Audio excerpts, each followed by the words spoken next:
Howdy, folks. Uh, Tell you what, last night I sat down kind of on a whim and read a short little piece into the phone and put it up on the interwebs there, and folks seem to like it.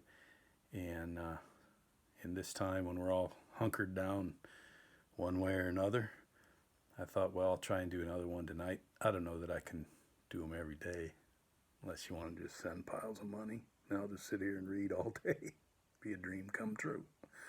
Anyway, I figured I'd just do it again, and I didn't. When I sat down, I kind of panicked because I noticed that I still had the same wardrobe on.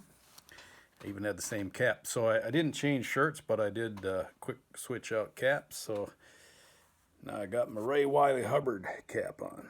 If you don't know who Ray Wiley Hubbard is, he's worth looking into. I love his music. I quoted some of his lyrics in at least one of my books. I know in The Jesus Cow, I quoted him. He's out of Texas, a singer-songwriter, and he his most famous song he wishes he never wrote. It's called it's that "Up Against the Wall, Redneck Mother," and he has a great bit he does when he does live shows where he explains how he wrote that song and what he meant by it and how it got misinterpreted, and he does this whole long spiel about he wishes he hadn't written it and he regrets it, and 5.5 months out of the year he regrets it, and then somewhere along the 6th month he goes out to his mailbox and there's a big old honking royalty check waiting for him and he gets over it. So that's my Ray Wiley Hubbard cat. All right, well, I grabbed up a copy of Roughneck Grace, which is a collection of columns of the same title, and this is a book published by Wisconsin Historical Society Press, and I just opened it up to the first piece I saw, and I decided to do that one because it's about a word that I just love. So I'm gonna slap on my. I noticed I'm wearing my ball cap like you wear it down there at the feed mill when you're in an expansive mood. There are some fellas down there that are pretty expansive. Maybe hitting the biscuits a little heavy. Anyway, here we go. Zerk. It's a great word. If nothing else, my daughter can now identify a Zerk. I've been using the term for years, but until I sat down to write this piece and performed the obligatory Google, I hadn't realized it was derived from a proper name, that of Oscar U. Zerk, who was granted a patent for the lowercase Zerk in 1929. Zerks were a big part of my life in the early years, when my dad, the farmer, said the old-timers taught him that the two best ways to maintain machinery were to store it under a roof and make sure it got plenty of grease. When he sent me out to cut hay, I knew he was actually sending me out to grease the haybine and then cut hay. When I worked on a hay crew in Wyoming, I always began my day crawling over, under, and around my swather, grease gun and rag in hand, hunting Zerks. The day you found them all without referring to the manual, you knew you were in it for the long haul. The Zerk is a fitting designed to allow the insertion of grease into a bearing. If you're not familiar, in the most basic terms, we're talking about any joint in a machine that rotates or flexes. Since the first time I heard it, Zerk has always been one of my favorite words. It's fun to pronounce, for one thing, satisfyingly abrupt and workmanlike, and yet that entertaining Z for fun.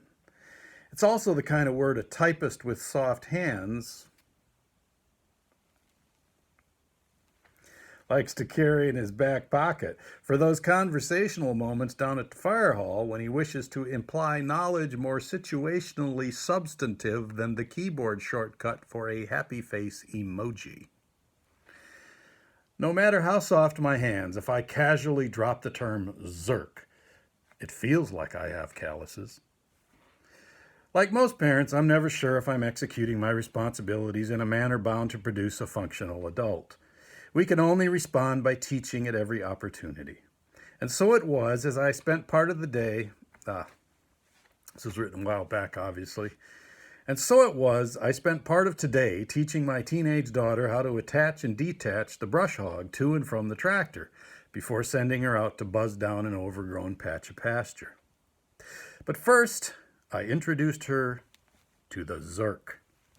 After giving her the speech about preserving machinery through application of grease in a roof while thinking fondly of my father and the old-timers who taught him, I showed her how to run the grease gun, And then we made our way around the machine until it was well lubricated and ready to go. There's so much we must teach our children.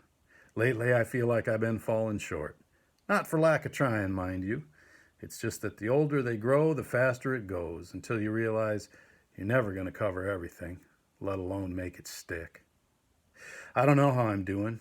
Won't know for a long time. But if my elder daughter ever owns her own brush hog, I have reason to believe she will provide it shelter and grease. We're just now moving into that time when young men are beginning to make their way up our driveway in hope of making social calls on this same daughter. In order to thin the herd, there will have to be some sort of selection process. So far, all of my suggestions have been rejected as draconian. Exactly. But perhaps one day, if she's looking into some fella's eyes and the vote hangs at 50-50, she can ask him, "So what's a Zerk?" Provide the correct answer, son, and you will have at least earned further consideration. All right, man, take care of yourselves out there, and maybe do this again. Check your Zerks.